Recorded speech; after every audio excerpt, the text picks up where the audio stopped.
We have a number of guests you're going to hear from in a moment, starting with Congressman Gregory Meeks, who is a new grandfather.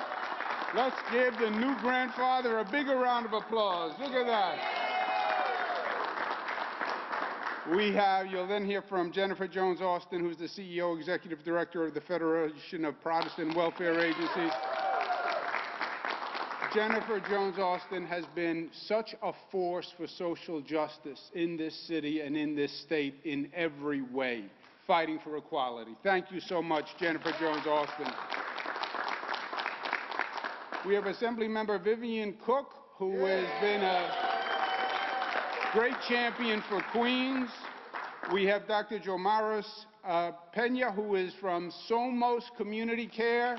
Somos and Dr. Talaj. Thank you, Dr. Talaj. Kyle Bragg, president of 32BJ, is going to be joining us. We have Councilperson Adams with us today. Thank you for your good work. We have the head of the NAACP, the indomitable Hazel Dukes, who is with us today. Hazel Dukes is my second mother. I'm always nervous when she's behind me that she's going to give me a little wake-up call. It's a pleasure to be home for me. Queens is home. When people say to me, boy, you have a New York accent, I say, I don't have a New York accent. That is a Queens accent. That is a Queens accent, and I'm proud of it. I have been to Rochdale Village many, many times. The Cuomo family, all was Queens. My father started in Jamaica, Queens, South Jamaica, moved up to Hollis, Queens. That was the entire trajectory of the Cuomo family. It was about 3 miles. We went from Jamaica to Hollis, Queens. My first apartment, Sunnyside, Queens. My first house, Douglaston, Queens. So it's a pleasure to be back. Queens is a special place. To me, Queens really represents the heart of what New York is all about. It's diversity, it's unity, it's strength, it's people who are finding commonalities rather than differences. Queens people also have an attitude, I want you to know. There is a Queens attitude. I have a Queens attitude. Always have, always will. They used to say my father had a chip on his shoulder. And my father would say, that's not a chip on my shoulder. That's my Queens attitude on my shoulder. You know, you grow up in Queens, you grow up in an outer borough. What is Queens? It's an outer borough. Now, there is a meaning in that, outer borough. There is no inner borough, right? Have you ever heard of an inner borough? There isn't an inner borough. It's only outer boroughs. Queens is an outer borough. Brooklyn's an outer borough. Bronx is an outer borough. Staten Island's an outer borough. But they called you an outer borough because you were different. The outer boroughs are where the working people lived. The middle class people, the poor people lived in an outer borough. There is no inner borough, but the inner borough was Manhattan. That's where the wealthy people lived, in Manhattan. And when you lived in Queens, the attitude was always, well, why don't you live in Manhattan? Well, because you're outer borough people. You don't have the same level of wealth. You don't have the same level of power. You don't have the same level of resources. True. And that's why Queens and the outer boroughs need fairness and equity and justice and representation to make sure there's equality. Yesterday was Easter for those who celebrated. I celebrated Easter yesterday. I'm a Catholic. Easter is the spirit of renewal.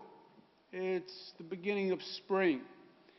The Bible says in Song of Songs, behold, the winter is past, flowers appear on earth. The season of singing has come. We went through a long winter, probably the longest winter of my life. We went through the COVID winter. It was the coldest, the darkest, most frightening winter we have ever gone through. People were isolated. People were afraid. You couldn't go outdoors. You couldn't touch. You couldn't hug. You couldn't see family members. You couldn't see your mother. You couldn't see your grandmother. You're afraid, literally, to see one another. How cruel a winter. How cruel. And then death on top of it. Death where people died in hospitals and you never even had a chance to say goodbye. People died, you never had a chance to go to a wake. You never had a chance to go to a funeral. It's that they just disappeared. They died alone. And there was no way to grieve. And then there were rumors on top of rumors and fears. And it was worldwide. And then this terrible politics on top of it, and who's denying it, and who's telling you the truth, and who's lying. It was the winter of hell, is what it was. But to me, Easter says seasons change. And there's a cycle. And things move on. And Easter is about spring and renewal. And as cold and as dark as everything was, then you start to see the flower appear magically from the earth that you thought was barren and frozen. And we are in the season of renewal. And we have to make it a season of renewal. It doesn't just happen. Renewal requires effort. You have to see a different reality, and you have to make it happen. And that's where we are now. The Bible says the spring rains don't feed the flocks. We have to sow what we want to reap. It is our effort. And what we're saying at this point in time, with the spring, with the sunshine coming back, with the flower coming out, we're going to rebuild this state. We're going to rebuild this state, and not just rebuild it. We're going to reimagine it. We're going to reinvent it. We're going to take it to a place it's never been before. When I was in the federal government, I did emergency disasters, and I'll never forget, I was in the Midwest of the United States, and there had been a terrible flood. And we were standing outside a house that was flooded, and floods are nasty. They're nasty. You think it's just water that comes and goes. No, it's sludge, and it's silt, and it's mud. And there was a family standing outside the house looking at a house that was basically destroyed, and they're picking through to find belongings. And the father calls the family together, and the father says, see the house now? Imagine what it's going to be. Imagine when we can get rid of that old refrigerator that didn't work anyway. Imagine now we can finish the basement that we never finished. Imagine now we can build a big family room that we always wanted to build. Imagine the renewal and the opportunity that comes in renewal. So we're not just going to rebuild what was. We're working on a plan in Albany now that's going to build a New York that is reimagined, reinvented, rebuilt, reunited in a way never before. We're going to advance this state.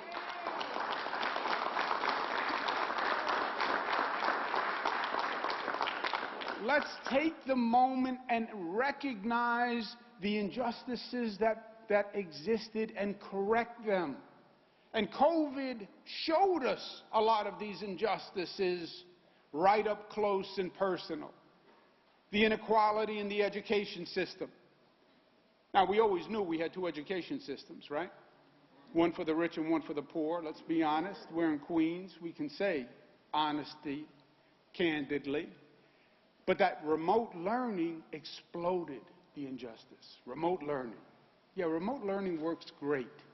If you have the internet, if you have the right computer and device, if you have someone who can help you, otherwise you got left behind at 100 miles an hour, the speed of the internet. Worst income inequality in the history of this state and this nation. Not broadband accessibility for everyone. Let's rebuild with new airports like the congressman is working on, and new trains and new bridges and new houses and new home ownership, new job training that really gives people the skills finally put in the green economy that we've been talking about and dreaming about and everyone's been talking about, but nobody's been doing. We'll do that first here in New York in our renewal.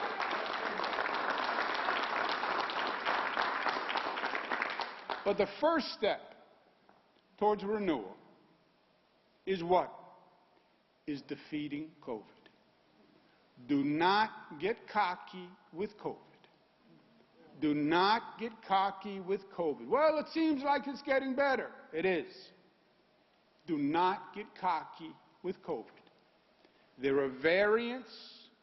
This virus changes on you. It mutates on you hundreds of times a week around the world. All you need is one mutation that is vaccine resistant, and then we have a problem. We have to crush COVID, and we have it on the run. But now is the time that we have to crush it once and for all. And the first step towards doing that is you have to take the vaccine. You have to take the vaccine.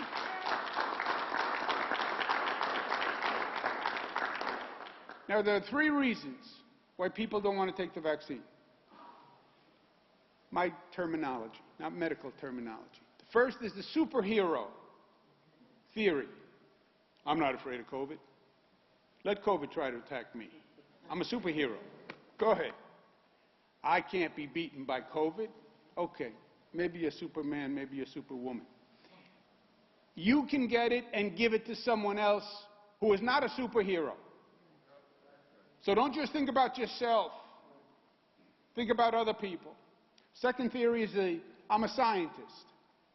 Well, I haven't seen the full data on the effect of the vaccine, and until I review the full data of the long-term effects, there is more risk in not taking the vaccine than in taking the vaccine. The risk is not just to you. The risk is you're going to affect your mother, your grandmother, your grandfather, someone else. The third theory is the skeptic theory. I'm part in the skeptic theory. Well, federal administration, Donald Trump, said the vaccine's safe. That means nothing to me. I'm in that school. We never took Donald Trump and the federal administration's word on whether or not the vaccine was safe.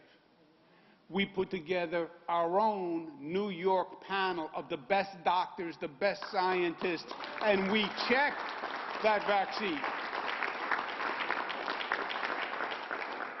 And on the skeptics, nobody's asking you to go to first. 10 million New Yorkers have taken the vaccine. I've taken the vaccine. It is safe. We know that. So we need people to take the vaccine. And we have to do it in a way that is fair. Not only did COVID kill, COVID discriminated. COVID discriminated. COVID killed twice as many black people as white people. COVID killed 1.5 times as many Latino people as white people. Why? Because the black communities didn't have the same access to health care. They didn't have the same hospital system, the same doctor system, the same primary care system. More underlying conditions. And COVID exposed that discrimination and fed on that discrimination. So when it comes to the vaccines, my point is very simple. The people who should be at the front of the line are the people who were at the end of the line when it came to testing and being able to deal with COVID. And we have work to do. In New York City, population is 53% white. It's 54% of the population that has actually received vaccines. The black community is 27% of the population. Only 19% of the people who have gotten vaccines. Latino community, 28% of the population, only 23% of the population who has received vaccines. We are doing everything we can to do this equitably and fairly. We are bringing the vaccines to the black community, to the Latino community, 189 pop-up vaccine sites in communities of color. We're bringing it to black churches, so it's there, and we have the faith-based community advocating it. We're bringing it to Rochdale Village tomorrow with Somos at the Grand Ballroom. Rochdale. We need you to come out and take it. We need you to come out and take it. And we're going to start a new effort today, a public education campaign that reminds people that it's smart and it's right and it's caring to come out and get the vaccine. We call it the Roll Up Your Sleeves public education campaign. And it's been done with some truly talented people. We have Jane Rosenthal, who is an artistic genius who runs Tribeca Productions. Tribeca helped New York come back after 9/11, if you remember, by bringing people back to downtown Manhattan. Let's thank Jane Rosenthal. Charlie King, let's give him a big round of applause. Scott Burns, who's the producer, who did a magnificent job, and Columbia University. And let's look at it's roll up your sleeves, get the vaccine, because it's up to us. And then we'll hear from the great congressman and new grandfather and great champion of Queens, friend of mine for a long time. We've worked together here in New York. We then worked together in Washington, D.C. You'll hear from Congressman Gregory Meeks, then Jennifer Jones-Austin, then Assemblymember Vivian Cook, then Dr. Yomaris Pena, and then Kyle Bragg. And we thank you all very much for being here. Thank you. God bless you. I'm getting the COVID-19 vaccine out of fear and out of hope. I'm taking the COVID-19 vaccine because I was fortunate enough to survive it. Trust me, you don't want what I had. No one should have to go through such suffering. I beat cancer twice, and I am a COVID survivor. Our community has been devastated by this virus. The best way to save black and brown lives is to get as many people vaccinated as possible. I'm getting vaccinated because that is the only way we can get out of this moment. To show my community that it is safe. For my patients and my family. My wife and our future child. And for my grandkids, all my fellow New Yorkers. It means an awakening for the city that was never supposed to sleep. And I'm getting the COVID vaccine as soon as I can. Because I do not want anyone else to lose a loved one the way that I did. That's why I was vaccinated. I'm getting vaccinated because I'm ready to not be afraid. With the vaccine, this fight can finally come to an end. Roll up your sleeves, New York. We're in this Together.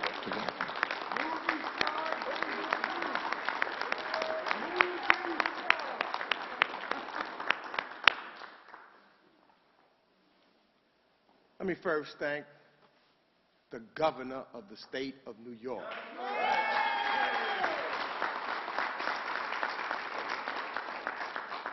For all the work that he's done. Let me quickly recognize also the partners here at Rochdale Village. Let me thank the members of the board of Rochdale Village.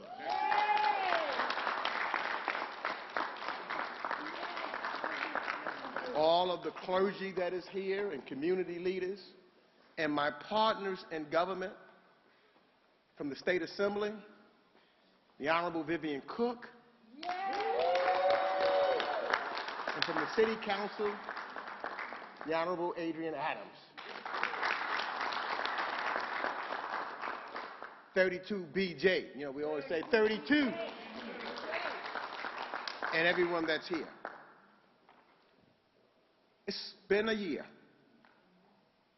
Governor has said right. It's been a cold, cold, long year. And sometimes we forget where we were and how we've progressed to where we are today. A year ago, it was almost every day for a while, somebody I knew was either hospitalized or dying because of this pandemic. It was confusing with all of the information that was coming out of Washington, D.C. New York had become the epicenter of the nation. Even the scientists and the doctors were trying to figure it out as we were dealing with this pandemic. And we forget that the administration in Washington, D.C. did not have a clue, or if they did, they were not telling us the truth as to what was going on.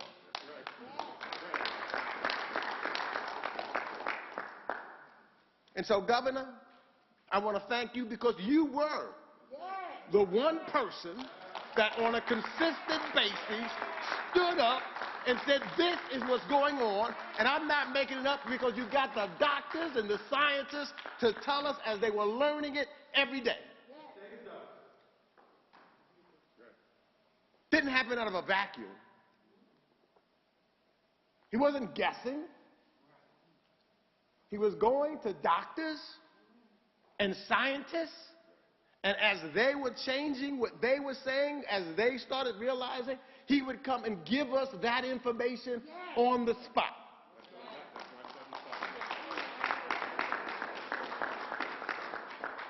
Information that we needed to try to move forward to save lives, because around the world,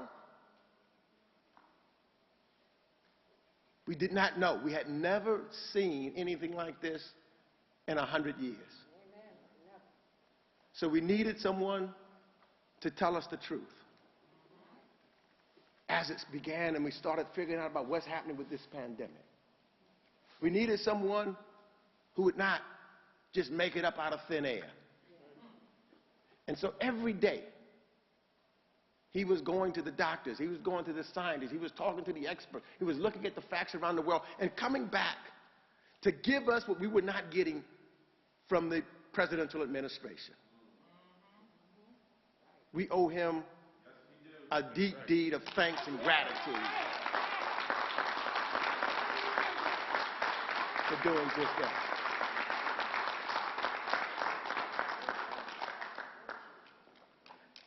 And so, as we come through and we start to see light at the end of the tunnel, we've got to not jump and think that we're not out of the tunnel yet. We're still in the tunnel. But we see that light. And the way that we get to that light, so that there's nothing that caves in before us, is to make sure that we get tested and vaccinated. Here again, Governor, you've come through. I can testify right here in the 5th Congressional District, working in a partnership with FEMA. We're now over 113,000 vaccinations at York College in Jamaica, New York. Some thought you put the deal, said that we needed to do, they needed to do 3,000 shots a day. Some questioned whether we could do it. Made it every day, because if you make it accessible, we can get it done.